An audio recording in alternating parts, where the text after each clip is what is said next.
আজকের ক্লাসে আমরা আলোচনা করব বিভিন্ন দেশ ও তার সংসদকে কি বলা হয়। যেমন ভারতের সংসদ আছে, পার্লামেন্ট বলে, সংসদও বলা হয়। তো সেটা দুটো ভাগ আছে, লোকসভা রাজ্যসভা।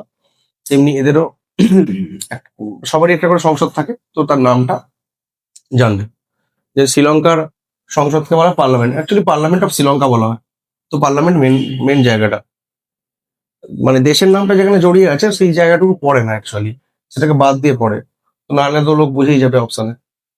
যেমন নেপালের সংসদ বলা হয়, মালদ্বীপে বলে পিপল মজলিস, মায়ানমারে বলে অ্যাসেম্বলি অফ ইউনিয়ন, চীনে বলে ন্যাশনাল পিপল কংগ্রেস, জাপানে বলে ডায়েট।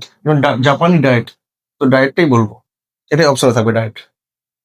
ইন্দোনেশিয়া হচ্ছে পিপল কনসালটেটিভ অ্যাসেম্বলি, হচ্ছে ইন্দোনেশিয়া।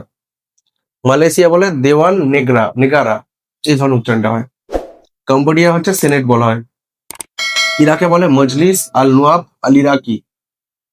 তো আল ইরাকি জায়গাটা নাও থাকতে পারে, মজলিস আল নোয়াব দেখলে ইরাক ভাবতে হবে। ইরান হচ্ছে ইসলামিক কনসালটেটিভ অ্যাসেম্বলি। ভিয়েতনাম হচ্ছে ন্যাশনাল অ্যাসেম্বলি। ফিলিপিন্সেও বলা হয় সেনেট।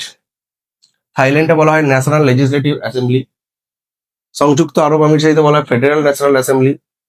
উত্তর কোরিয়াকে সংসদকে বলা হয় সুপ্রিম পিপলস অ্যাসেম্বলি। দক্ষিণ কোরিয়ার সংসদকে বলা হয় ন্যাশনাল অ্যাসেম্বলি। মঙ্গোলিয়ার সংসদকে বলা হয় স্ট্রেট গ্রেট খুরাল। এই খুরাল অংশটাই পরীক্ষায় আসে কিন্তু বেশিরভাগ সময়। কিরগিজস্তানকে বলা হয় জোগরকু নেসেট। উজবেকিস্তান হচ্ছে সুপ্রিম অ্যাসেম্বলি বা সেনেট। কাজাকস্তানের হয় সেনেট নয় মজলিস। তাইওয়ান হচ্ছে ওয়ান। লেবাননের সংসদ হচ্ছে মজলিস আল নোয়াব। কুয়েতের হচ্ছে মজলিস আল উম্মা। আর ওমানের হচ্ছে মজলিস আল সুরা। তো তিনটেই আমার অয়েল প্রডিউসিং কান্ট্রি, তিনজনেরই প্রায় সেম টাইপের নাম। মজলিস আল দুজনের সবারই আছে, তার নোয়াব উম্মা সুরা, এইভাবে মনে রাখতে হবে।